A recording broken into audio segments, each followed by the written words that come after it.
Okay, good morning, everyone. Hope you all have been well. Long time no see for a lot of you. As I'm walking already, I've been averaging about 12 to 1,500 steps per talk, so you're going to see me moving around a lot. Apparently, I just can't keep still. But this morning, we're going to talk about climate change, do a much deeper dive in terms of where things stand from the science, what we're doing here with an impact forecasting and Aon, and talking a bit more broadly about what the risk actually looks like today. We continue to see that this is a topic that's gaining a lot of steam, especially on the regulatory side, on the governmental side, trying to understand where the investment should be going. So we're going to go through quite a long journey with a ton of different information, a lot of different things. Hopefully it'll spark some ideas for later conversations, not just today, but in the weeks and the months to come. So let's just get right into it. And we'll begin by stating the obvious. So when we're talking about climate and weather-related disaster losses, they continue to go up. The black bars here are decadal averages, and we can see over time that on both the economic side and then the insured loss side, numbers continue to go up with time. Now, this is looking at actual incurred losses trended to today's dollars. We like doing this analysis because this does really emphasize the stuff that's being affected. That does take into account where people are moving into more vulnerable locations. It's a different type of analysis, of course, than a traditional normalization where you're trying to account for today's population, exposure, wealth, all these different factors. But all combined, we're looking at this, there's really no question, losses continue to go up for a myriad of reasons, including climate. Now, what is driving the increased losses? Well, there's been a ton of discussion over the last, I would say, 5 to 10 years around these primary and what we call secondary perils. Now, I don't know if this is surprising to anybody in the room, but the reality is that we continue to see these quote-unquote secondary perils driving a majority of annual losses, and that gap is especially widening over the past, say, 5 to 10 years. A lot of this is coming from the severe convective storm peril, especially in the US. We've seen just nearly $80 billion of insured loss from SCS alone just the past 2 to 3 years.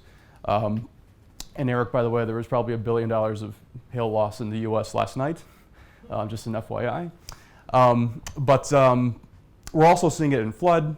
We had, of course, here in Europe, a massive flood event last year. Winter weather peril, we had $15 billion of loss in the United States. That was by far the costliest event we've seen for that peril. So while tropical cyclone definitely is a major driver, earthquake is a major driver, less frequent, of course. European windstorm can be, of course, we've had a bit more of an active year this year, but overall, the consistency of these quote-unquote secondary perils is really, really driving the losses with time. And again, it begs the question whether or not we should be calling these things secondary perils and treating these, at least on an aggregate basis, just as important as these quote-unquote primary perils.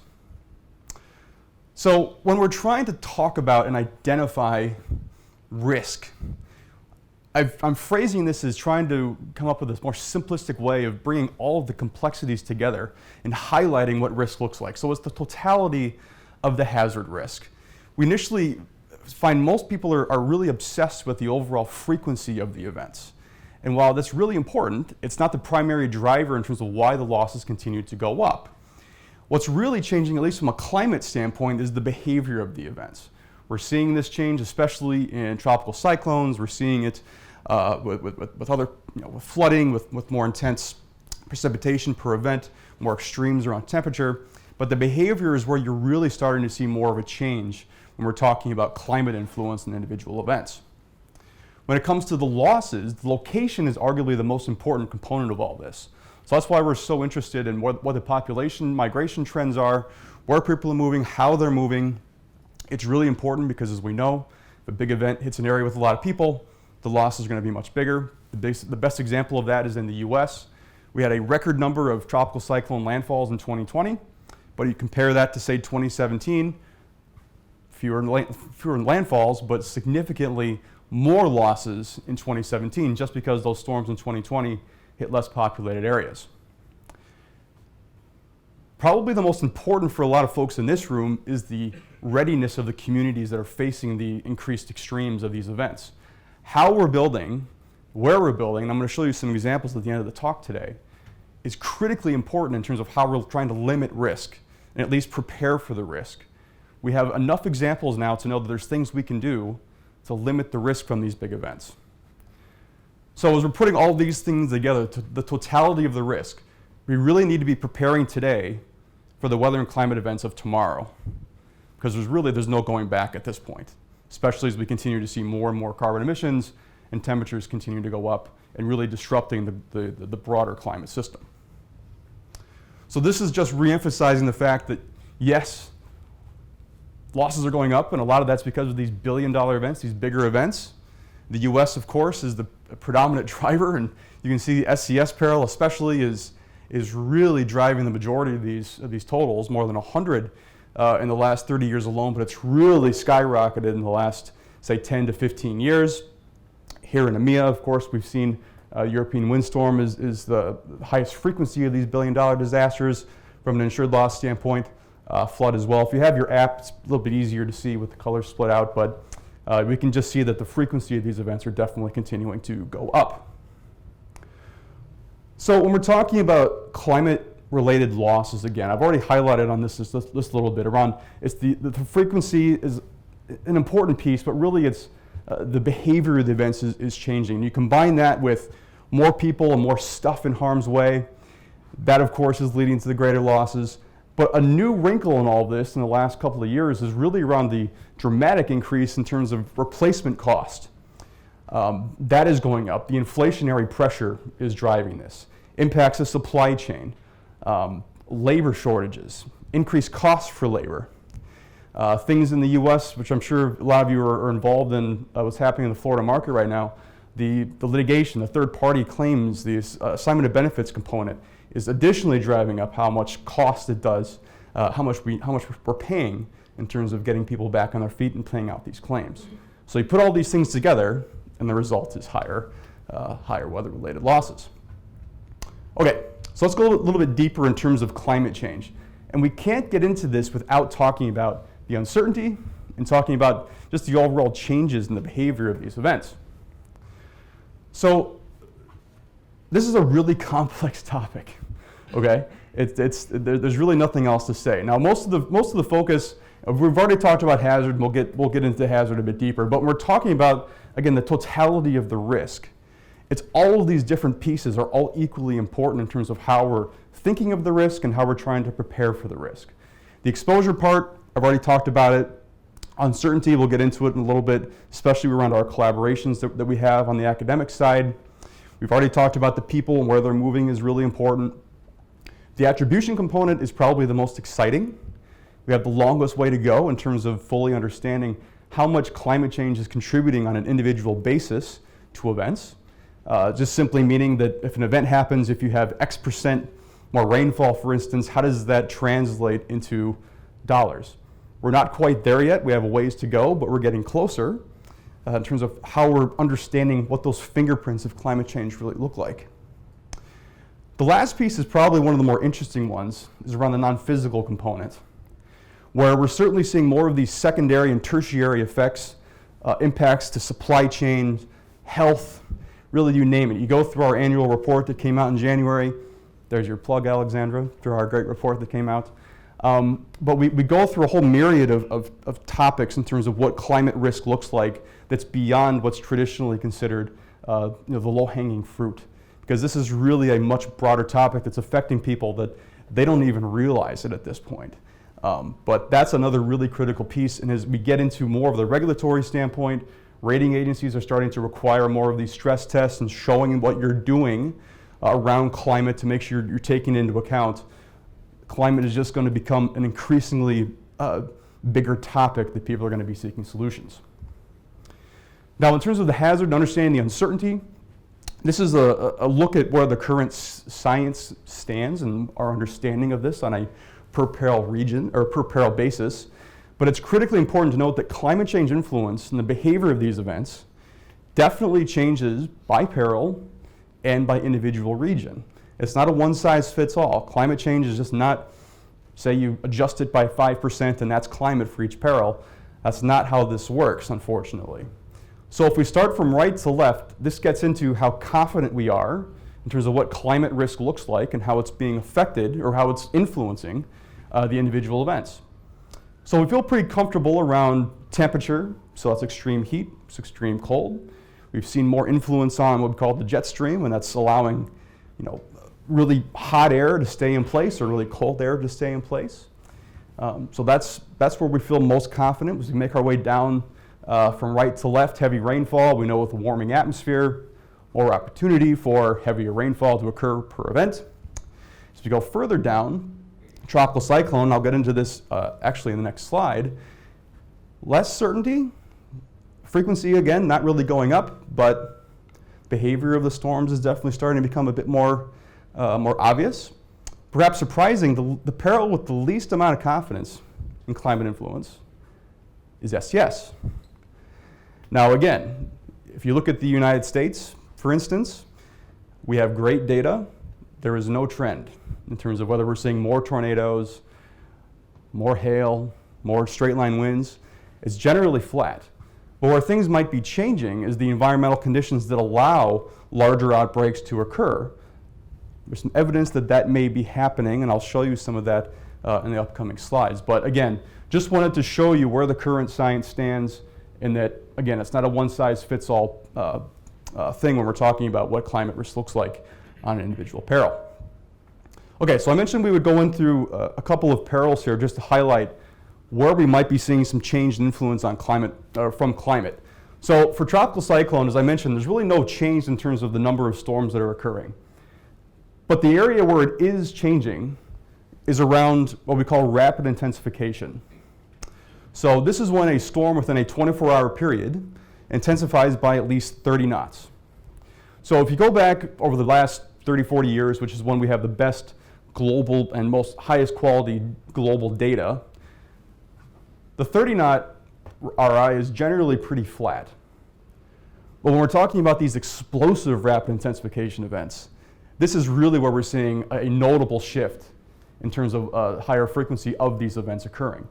So again, it's not that the number of storms are going up, but the storms that are developing are showing more signs of more extreme rapid intensification.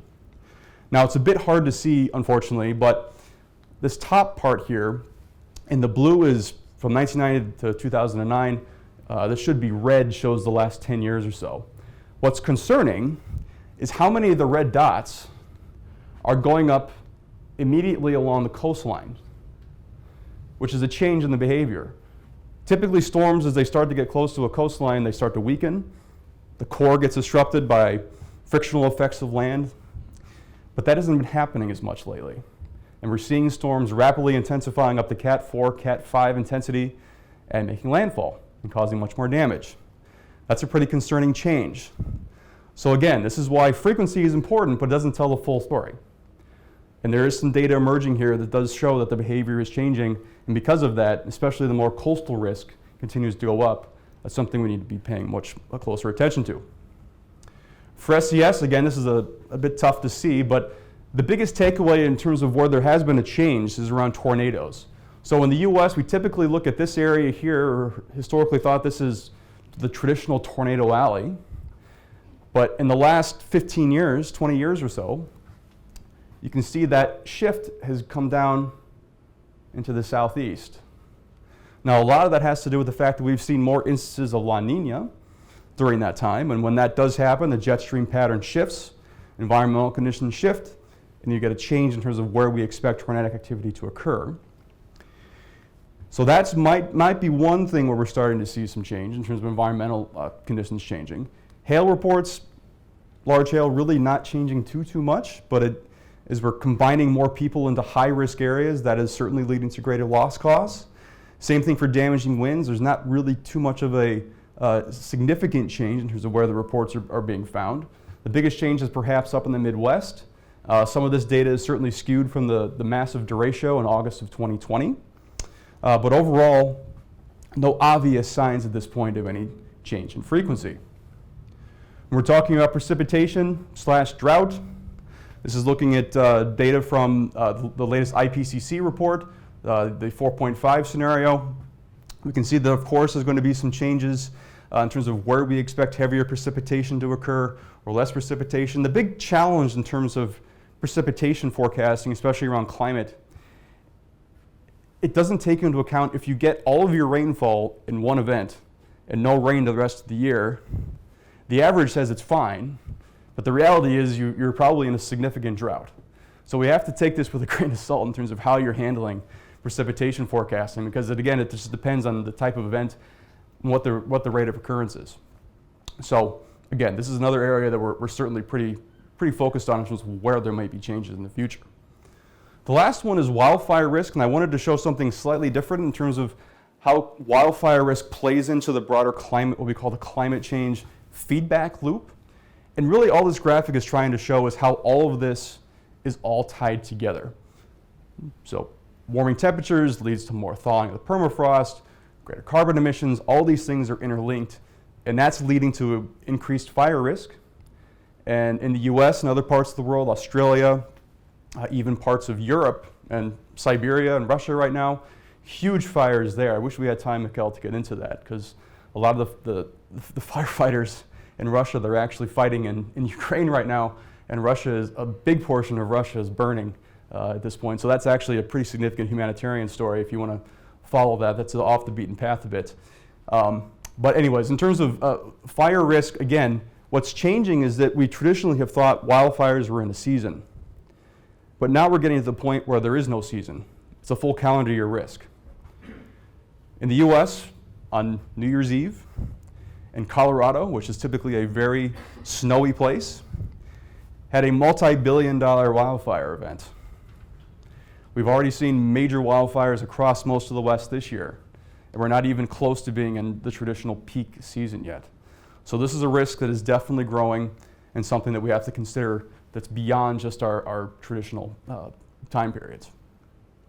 So collaborations and tools. So Adam has done a great job kind of highlighting the projects that we have already underway. Here's the reasons why we think this is a great idea. So basically, we're cutting out the middleman. We are working directly with scientists that are leading in this research, and we're able to directly implement the research, not just into our modeling solutions, but also have it available for other qualitative and other quantitative analysis to really help people, what we feel, get a better understanding of how we got the results, the methodology. We're going to be writing papers and have them be peer reviewed, so very transparent in what we're doing. And we feel like the results are certainly better than if you are looking at another vendor that is perhaps just adjusting the knobs and calling it climate change. This is actually taking science directly from the researchers and putting in there. And we're really thrilled to be doing more of this type of collaboration on the academic side. Adam already showed a version of this slide. I'll get into the Columbia results here. Coming up next, we recently announced for the US our severe convective storm climate change collaboration with the University of Illinois and Central Michigan University. You can see the other perils we have for here in Europe, working with KIT, really great relationship with them.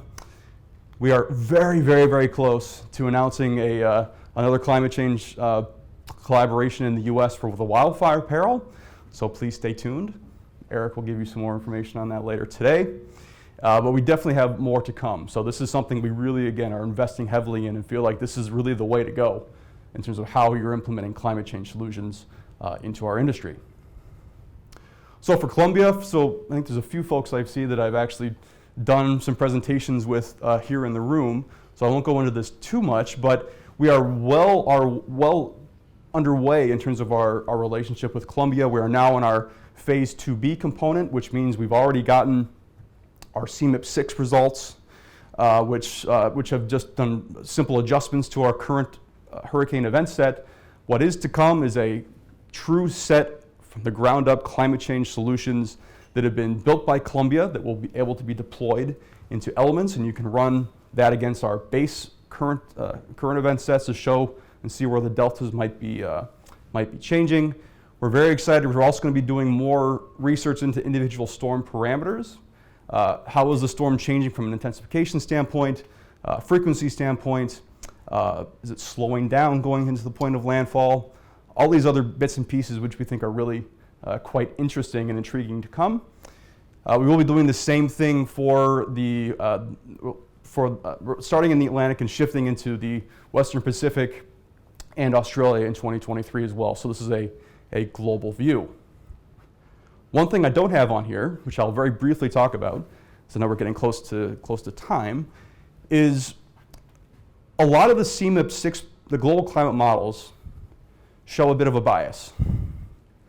They show more of a warming trend in the Pacific that we haven't necessarily seen. And this has been seen in all of the previous CMIP model runs.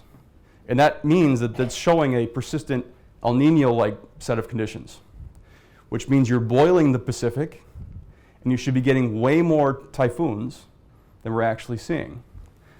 So because of this, what we're working on right now with Columbia is identifying a new set of adjustments, a bias correction work, which is going to basically detrend the models, debias the models, and try to create a more historical match of what we've seen over the last 30 years and trend that out forward. So we cool the Pacific and we warm the Atlantic a little bit more. And so we should see a reduction in frequency in the Pacific than we see in the Atlantic. And that's a big difference in terms of whether people are just using the CMIP models. And this is a pretty well-known bias in the models at this point that we've seen. And it's been long enough now in terms of variations of CMIP to be able to compare and show how they performed. And it's definitely showing much warmer. So that is additional work that will be coming as well. We will be rolling it out hopefully by the end of the year, perhaps early next year. But again, that's something that's I think pretty interesting that a lot of people in this room would be curious to see. So results. So this is our looking at all hurricanes. We are looking at the SSP2 4.5 and SSP3 7.0. Looking at the 2040, 70, 90, excuse me, time horizons. Any surprises? There should be. So the warmer scenario is actually showing a reduction in terms of the number of storms. I will tell you why in just a minute. When we put ground level losses behind this, so this is very complicated and I don't have enough time to get into it, but Columbia, their research looks at what we call favorable environment and unfavorable environment. So CRH has to deal with the amount of relative humidity in the air. The SD, the less favorable, is saturation deficit, which means a less conducive environment for storms to develop. So as we would expect, higher losses for the more favorable environment, lower losses for the less favorable environment. Talking to Columbia, it is much more likely to see the favorable environment than the less favorable environment. But for transparency, we like to show both. And this is for the warmer scenario. So you can see it's actually a bit lower for the favorable and the unfavorable. So why is that? So, glad you asked. So when we're looking at these scenarios with the new CMIP 6, it's critically important to look at the SSP portion. So the right-hand side is the carbon emission, but the left-hand side is really important, the shared socioeconomic pathways. So the SSP3 7.0, that SSP3 believes that there's going to be no improvement in carbon emissions. We're actually going to see more. It's going to get worse. And when you're looking at greenhouse gas emissions, you can see that even compared to the 8.5 scenario, the 7.0 is much, much higher, including the gases that are main contributors to aerosol production. Now, this is really key because when you have a lot of aerosols, especially in, say, the Atlantic, that leads to cooling of the atmosphere. So because of that, you get less storms that actually develop in the basin. It's the same exact effect that happened in the Atlantic between the 60s and the early 90s. So for a lot of you folks that have been really into the warm or cool phase of the AMO, there's a lot of research that's coming out, especially from Carrie Emanuel at MIT, that says this is actually the reason why. It's man-made cooling that has gone into the atmosphere from aerosol productivity. And if we were to follow this SSP3 7.0 path, we very likely would see less storms as well. So that's why our numbers went down. So I'm going to take a breather, and I pass it off to my colleague Michal, who's going to do a great job in getting into a much deeper detail in terms of how things are at in terms of what we're doing around automated event response.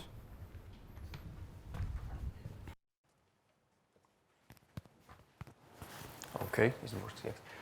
Thanks. So I will just quickly chime in here with a slightly different topic because Steve has been mainly talking about climate, about some potential implications of climate change and some of the solutions that we have or are developing in response to that. Many of these solutions rely on the climate models, global climate models, which help us look into the future and help us understand what the future might look like in years or decades into the future. Now, given what was already said today by Steve and Adam, that we are seeing some emerging signals of climate change and some changing behavior in terms of some of the natural perils, and given the overall expected increased volatility of the atmosphere, we are also looking to develop some solutions for the short-term future, so looking days or weeks into the future. And these solutions also use climate models or models of the atmosphere, but these work slightly differently. So we can describe these as weather prediction models or numerical weather prediction models. So they give us an idea what the atmosphere will look like in a matter of days into the future. So, and when we bridge these two worlds, the weather forecasting and weather forecasting data, of which we have a large quantity available nowadays, and we bridge it with catastrophe modeling, we're able to come up with a solution that does basically loss forecasting for the near future. As Adam already mentioned, we have this currently for 3 perils. So we started with the European windstorm, then we expanded to US hurricane, and this year we are also adding the Japanese typhoon. The hurricane season is upon us, so we will start shortly, and we are prepared for the next season. We made some additional enhancements, either on the back-end technical side, about how it's calculated, but also on the front end, so we are providing more graphical information or more numbers to help you understand what's going on, because this comes down to the issue of the uncertainty, because you might get some conflicting reports in terms of weather warnings. So this really is a bespoke solution which provides you with an information on a client level. And I should really mention also the February storms. We provided a lot of data in real time. We started forecasting it on February the 14th, and we provided the data throughout the entire sequence. Now, on the European level, the performance of the forecasting models, coupled with our catastrophe models, was quite good, as Adam showed on the example of Germany. However, it was a bit of a catastrophe in UK because the models extremely overestimated the eventual impact. So I'm not sure how many of you got the emails, but some of the losses were quite high for some of the models, not all of them. But this is where the post-event AER comes in, which is released shortly after the event, and it doesn't work on the forecast with forecast data, but on the measured data. So this already gets rid of the uncertainty on the forecasting side. So coming back to climate, to summarize this, this is all to give you like information about what's going on and to make sense of it, because it might be confusing. There is a lot of uncertainty in the world right now, and also when you look at the media, sometimes the headlines might be a bit confusing because, for example, Storm Eunice, it was the largest event since 2010 in terms of European windstorms. Then you might read somewhere that it was because of climate change, then you might read that it wasn't. Who knows? So when you come back to the models themselves, the catastrophe models, which are underlying models which are in AER, they are constantly developed. With AER provides like really good backtesting opportunity for this because it gives us a lot of data to test it on. And also the models are constantly enhanced by the collaborations we already mentioned. So for example, even the windstorm model is being developed with the Karlsruhe Institute of Technology data. The hurricane model is used in the collaboration with Columbia University and so on. So yeah, that was just a quick break for Steve so that he can get some bread, and I will just Thank to you. him. Okay, so I'll wrap up quickly. I know we're running out of time. I will say just quickly, so that bias-adjusted climate work that we're working on, it's initially for tropical cyclone, but the implications are global for all perils. So this is really exciting stuff, and we're very curious to see what the research is going to show. But this type of bias correction is going to not just be a tropical cyclone influence, it's going to be on all perils in pretty much all parts of the world. So definitely stay tuned. So in terms of a framework, in terms of how Aon, IF, how we're really trying to work with clients around the physical risk, this is basically a graphic that highlights sort of the best way forward in terms of moving towards your journey, or moving along your journey in terms of how you're understanding various types of risk. So of course here in IF, we're really focused on the CAT modeling component of this, also trying to really integrate more mapping and data visualization to really sort of simplify a lot of the really complex work that's being done and be able to really show you specifically and very clearly where risk continues to evolve.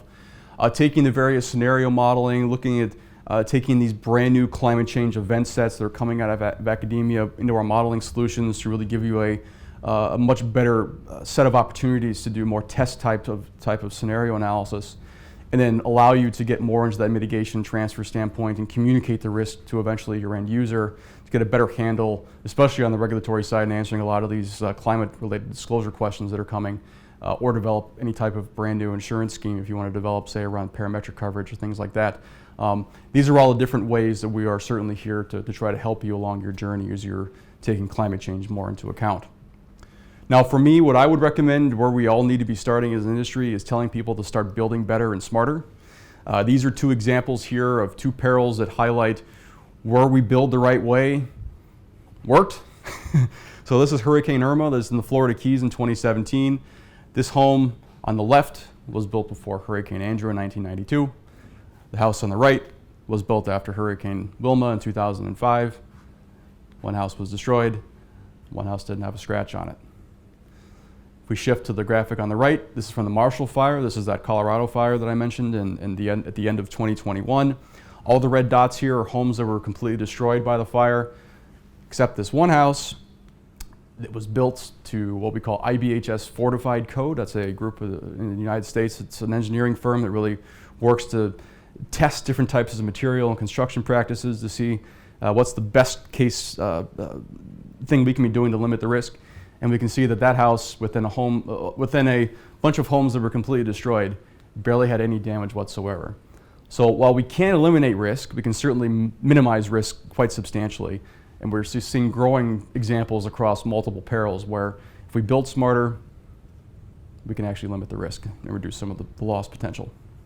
Because we can no longer meet the build the climate of yesterday. I said that earlier, but it's more important by the day that we realize that. If we're going to try to build back very quickly after an event, that's great, but we have to do it smart.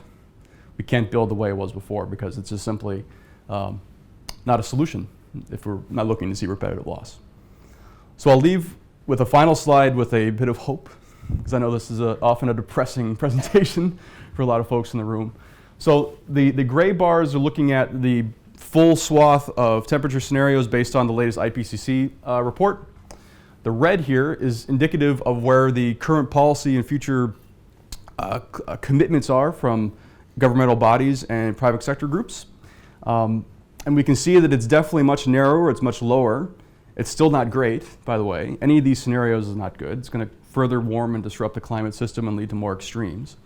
But the good news is that this is more proof that if we continue to meet our goals, we can keep things much lower than the worst case scenarios.